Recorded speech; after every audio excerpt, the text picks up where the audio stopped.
Hello.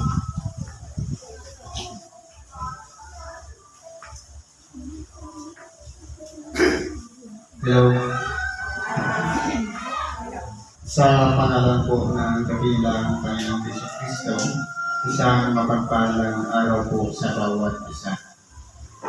Andito po tayo sa ikalawang bahagi na kung saan atin pong binibigyan ng buhay ang mga sitas para nang sa ganun kung ano po, malaman po natin kung ano po ang nais ng Diyos na ipahatid sa bawat isa sa atin.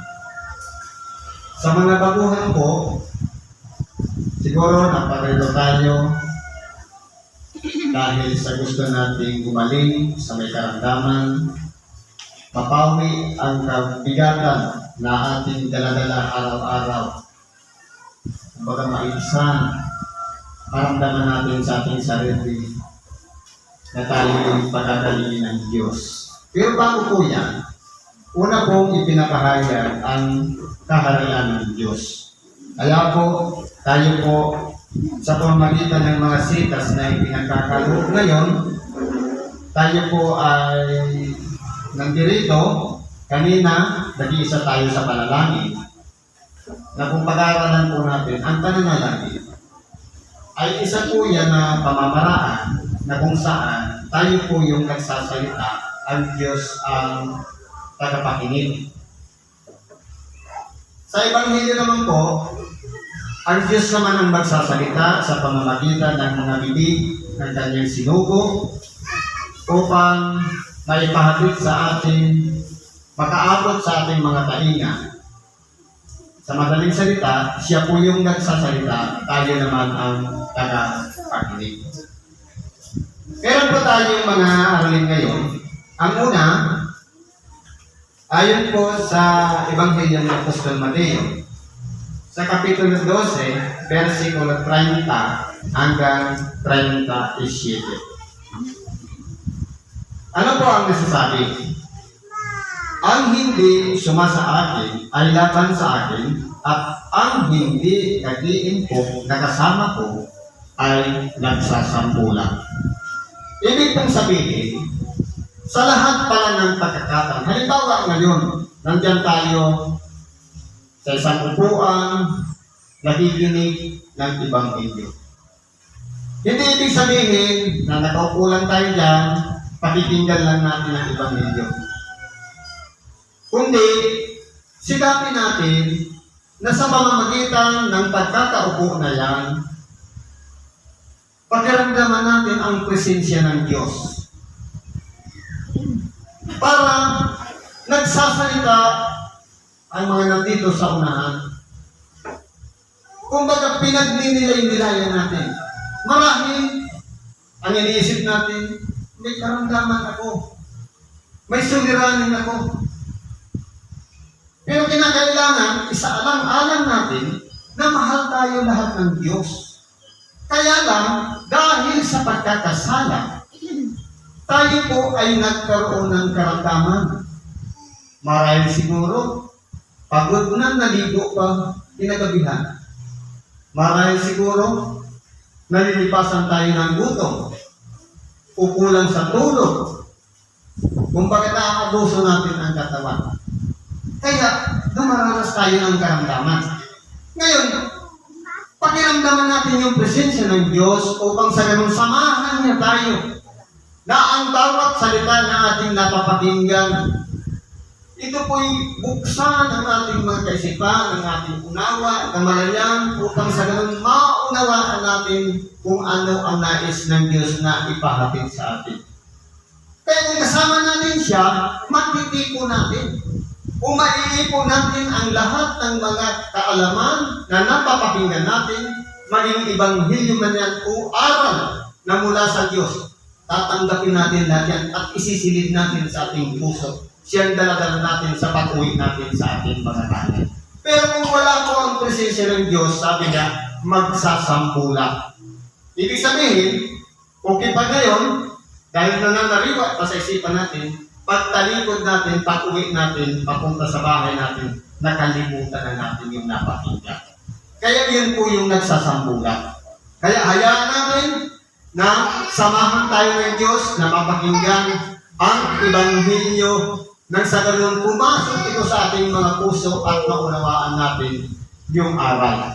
Kaya kung mayroong malapit yan, karamdaman, dahil sa kasalanan, nagkaroon tayo ng karamdaman, humingi po tayo ng tawad para maging malinis ang ating puso upang sa ganon, ang aral o Ebanghelyo siyang pumasok sa ating puso kasama ng ating dakilang Panginoon na nandiyan yung kanyang presensya upang sa ganon ito ang maging gabay natin sa ating pang-araw-araw na pamumuhay.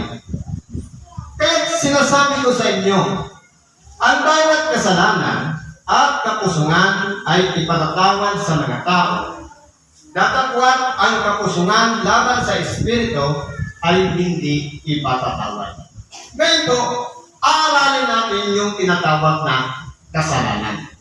Ang kasalanan ay pagsalansan o kaya paglaba. Halimbawa, sinasabi, huwag kang mag-iimbot. Ngayon, kapag nilabag natin yan, ang tawag doon, kasalanan. Kung paaralan natin, dinipahan ng ating dakilang Panginoon, yung mga taong hindi alam ang kanilang mga ginagawa. Pero tayo po, na alam na natin na masama at ginawa pa natin, hindi na tayo kasama doon sa dinipahan ng ating dakilang Panginoon. Na hinihingi niya ang tawad sa Ama, sapagkat nakakaunawa na tayo. Alam na natin yung mabuti at masama. Kaya, pipili tayo ng lalakaran natin. Dito po, sa kalagayan ng kasalanan, meron po kasing kasalanan, halimbawa, lahat ng yumurak sa pagkatao ng ating dakilang Panginoon. Nagsalita ng masama sa Kanya, nagtuya, nagsampal, nagsipa, at ganoon din, pati yung nagpako sa krus sa ating dakilang Panginoon. Lahat pong yun, dahil sa katawan yung ginawa ng ating dakilang Panginoon, yun po ay may kapatawaran. Pero po, ang sumalansang doon sa aral na lahat sinabi ng ating dakilang Panginoon na itinuro niya sa kanyang mga alagad, pati sa mga taong nakapaligid sa kanya, tinutunan at hindi sinunod yung sinabi o itinuro ng ating dakilang Panginoon. Ito po yung tinatawag na pamumusong sa Espiritu Santo. Halimbawa, meron dito nakatayo sa unan, nagsasalita. Tapos sasabihin natin sa ating isip, hindi, sinasabi lang naman niya ni Brad. Lahat tayo umaasa sa kapangyarihan ng Espiritu Santo upang ang Ebanghelyo ay ipaunawa. Maging sa tagapagpahayag at ganoon din sa tagapakinig upang sa ganoon, sama-sama tayo. Maramdaman natin ang presensya ng Diyos ng sa ganoon ng Ebanghelyo. Pumasok sa ating mga puso at kung meron ng mga bagay na umuudyok sa ating mga kaisipan na tumututol, yan po ay gawa ng kalaban. Kaya iwaksik po natin yan. Hindi po yan nakalulugod sa ating dakilang Panginoon. Sapagkat kung titingnan po natin, nagbigay halimbawa ang ating dakilang Panginoon. Bagamat alam niya na lahat, bagamat kaya niyang kumawala doon sa cross, alam niya ang kanyang pinanggalingan, pero kahit kailan hindi niya kinontra ang nais ng kanyang Ama, kundi naging masunurin hanggang kamatayan kahit buong buhay niya ibibigay niya alang-alang sa tinatawag na pagsunod. At ibinahagi naman niya sa kanyang 12 alagad. Lahat ng yan ay tinawag, ano ang sinabi? Sumunod ka sa akin. Kaya kung titingnan po natin, ang pagsunod ay isang halimbawa ng kapakumbabaan. Na kumbaga, yung ating ego, yung pride, yung ating mga kaisipan na pang sarili, isasakripisyo natin yan alang-alang lang sa pagsunod. Sabi nga ng ating dakilang Panginoon, kung ibig din naman sumunod sa akin, limutin ang ukol sa kanyang sarili. Lahat ng nakaugnay sa ating buhay, kung ano man yan, Kapag yan po ay ibabaliwala natin, magkakaroon ng puwang si Kristo sa ating mga puso para magawa natin masunod ang kalooban ng Diyos. Makapag-iingat pa tayo na hindi makapamusong sa Espiritu Santo. Kaya hindi tinan po natin, saan lang ba tayo magre-respeto? Sa Espiritu nakakausap natin o sa Espiritu nag-uudyok sa atin? Pipiliin natin doon, alin ba kayong nag-uudyok na yan? Mabuti ba o masama? Depende po yan sa magiging resulta. Kung ang magiging resulta kapag ginawa natin ito, papunta sa kasamaan at papunta sa pagtutol at hindi pagsunod sa kalooban ng Diyos, ibig sabihin, hindi yan sa Diyos. Pero kung yan ay para sa pagkakaroon ng pagkakaisa, na gaya naman ng ating dakilang Panginoon na nakiisa sa kanyang Ama at hindi niya tinutukan ang lahat ng bagay, kundi sinunod niya ng buong sikap. Pagamat nanghihina na siya o nanglulupay-pay niya, sabi nga, kung maaari lumagpas sa akin ang sarong ito. Pero hindi ang kalooban ko ang masunod, kundi ang iyong kalooban. Kaya titingnan po natin dito, meron kong kapatawaran yung lahat ng nagtuya o nagbigay ng pahirap sa ating dakilang Panginoon, pati yung mga naghampas sa Kanya, nagpakot. Pero yung mga aral na kapag kinukontra, yan po ang pangmusong sa Espiritu Santo. At ang sino man nagsalita ng isang salitang laban sa anak ng tao, ay ipatatawad sa Kanya.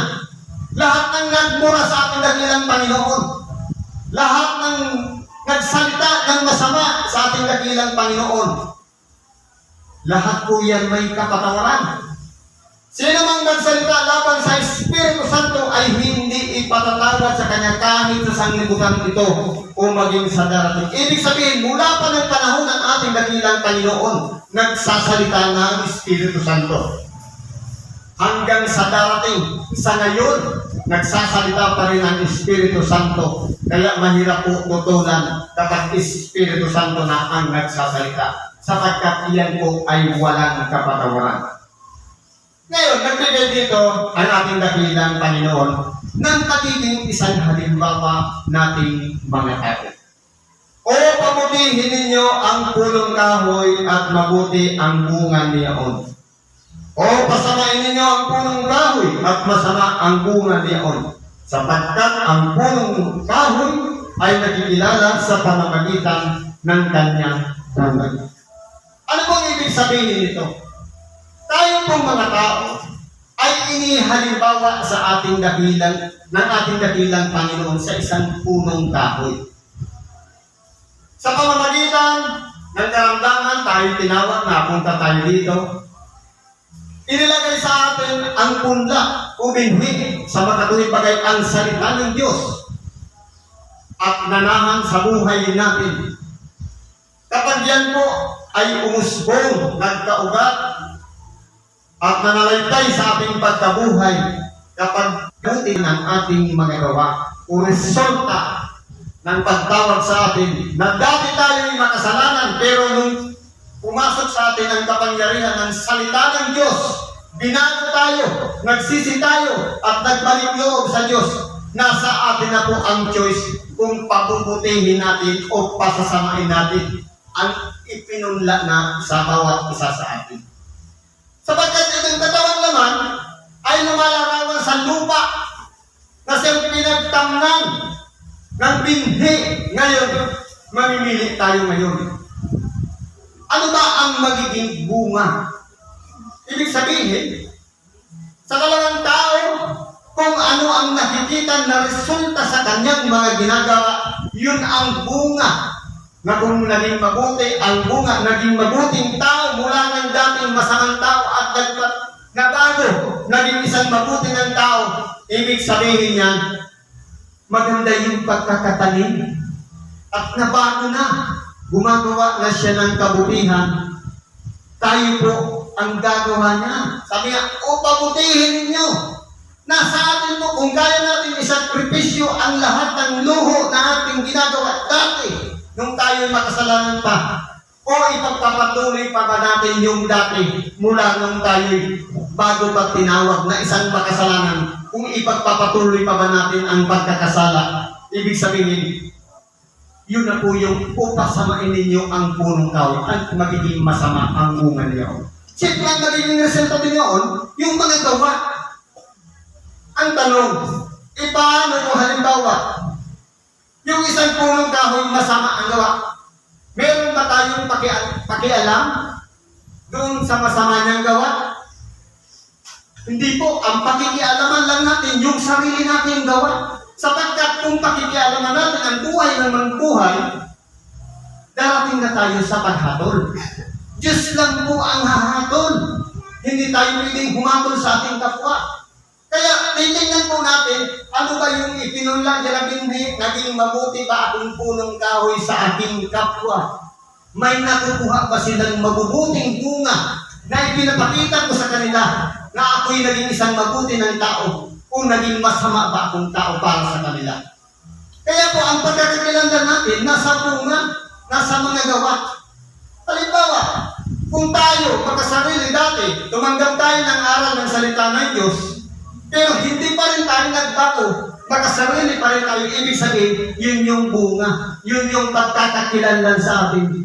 Kapag tinakilala mo nga si ganito, oo, makasarili yan, yun na yung bunga, yung pagkakakilanlan ng ating kapwa. Kaya po, pag-ingatan natin, yung ipinunla sa atin na salita ng Diyos, naway gamitin itong katawang lupa na ito na sumipol yan at paputihin na natin ang ating mga gawa upang sa ganun sumunod tayo sa kalooban ng Diyos. Ngayon, ano ang reaksyon ng ating dakilang Panginoon? Dahil nandun yung mga eskribas, Pariseo at mga Saduceo, may nag-react. Pero sa amin ang ating dakilang Panginoon, kayong lahi ng mga ulupong, paano kayo na masasama ay makapagsasalita ng mabubuting bagay, sapagkat sa kasaganaan ng puso ay nagsasalita ang bibig. Kaya kung titingnan po natin, ito na lang sa huling bahagi. Kahit nasabihin natin, mabuti tayong tao, kung ang lumalabas sa ating bibig, nahuhuli ang kasamaan, ang panlibak, ang paninira, pagkutya, at kung ano-ano pa man, nahuhuli po ang isda sa kanyang bibig. Ibig sabihin, yun yung pagkakakilanlan natin. Kaya po dito sa aral na ito, kahit sabihin pa natin mabuti tayong tao, kapag nagiging masama ang lahat ng ating sinasabi, ibig sabihin yan, hindi talaga tayong mabuting tao. Kaya kung titingnan natin, kung anong sumasagana dyan sa puso, yun ang sinasabi. Lumalabas talaga ang tunay na pagkatao, depende po sa kanyang mga binibigkas at sinasabi. Kaya kahit sabihin pa nagbago na kung palamura pa rin, kung mahilig pa rin makialam sa buhay ng iba, ibig sabihin useless pa rin ang pamumuhay niya. Kaya pa yung sabi po dito, ang mabuting tao sa kanyang mabuting kayamanan ay kumukuha ng mabubuting bagay. Nasaan po yung kayamanan natin na yan? Hindi ba tayo pantay-pantay na nilikha ng Diyos? Hindi mayroong mayaman. Mayroon namang mahirap. Kung titingnan po natin, pantay lahat yan. Bakit mo masasabing pantay? Mayroong mayaman, wala namang pag-ibig sa kapwa. Makasarili. Meron namang mahirap, wala na siyang kayamanan ng sanlibutan, pero mayaman naman siya sa pag-ibig sa kanyang kapwa. Meron namang pangit na kung titingnan natin, sa pagkulong ka, sasabihin natin pangit dahil yun ang sinasabi natin, pero ang kanyang puso pala ay busilat, punong-puno ng karunungan at kalaman na ipinagkaloob ng Diyos. At meron namang magaganda o mga gwapo na pagkamisan nagiging namang mangmang ububo. Kaya kung titingnan po natin, ang kalagayan ng tao, pantay. May sinasabi, beauty in brains, pero deep inside, sa loob, kaloob-looban niya, may ugali pa rin yan na masama, na hindi nakalulugod sa ating dakilang tayo. Kung titingnan natin, yan po ang pagkakakilanlan ng mga tao. Kaya sabi dito, ang mabuting tao sa kanyang mabuting kayamanan. Kaya kung ang depende po kasi sa kayamanan nariyan sa ating puso. Kung ang kayamanan nariyan, mahabagin tayo, maawain tayo, matulungin tayo, kahit paikot-ikutin mo pa yan, kahit i-cross-examine mo talaga, yan talaga ang pagkatao niya. Kahit balabalang lang pa yung mga tanong, yun talaga ang pagkatao niya. Sabi ko po dito, at ang masamang tao sa kanyang masamang kayamanan ay kumukuha ng mga masasamang bagay. Kaya tama yung sinabi kanina, sa kasaganaan ng kanyang puso, nagsasalita ang kanyang bibig. Sa ibang Bible, ang nakasulat, kung anong po ang bibig, siyang laman ng dibdib. Kaya po, kung titingnan po natin, ang pagkakilanlan natin, ang pagkaingatan natin, yung mga sinasabi natin, yung ipinapakita natin sa ating kapwa, hindi yung pakikialam sa buhay ng may kapwa. Bakit? Sabi ng ating dakilang Panginoon, bago tingnan ang buwing na nasa mata ng iyong kapwa, tingnan mo muna ang gatahilan, napakalaki pala na kayang takpan ang buong mata, buong nating pagkatao na naririyan sa ating sarili. Eh kung titignan mo natin, hindi tayo pwedeng makialam sa kapwa. Paano tayo dyan? Ang ating dakilang Panginoon na nagsabi, paghatol po ang tawag niya. Pero kung titignan po natin dito, nakikita sa laman ng ating puso kung tayo'y mahabagin, kung tayo'y naawain, kung tayo'y matulungin. Dahil ginagawa po natin yan. Pero kung namin lahat, ang makasarili, uot, galit, ngit-ngit, at kung ano-ano pang mga masasama, yun po ang nakasilid na kayamanan naririyan sa kanyang puso. Kaya po, hindi pa huli ang lahat, iwaksik po natin yan. Pakiramdaman natin ang presensya ng Diyos. Sabi niya, kayo'y malilinis na sa pamamagitan ng mga salitang ating sinilita.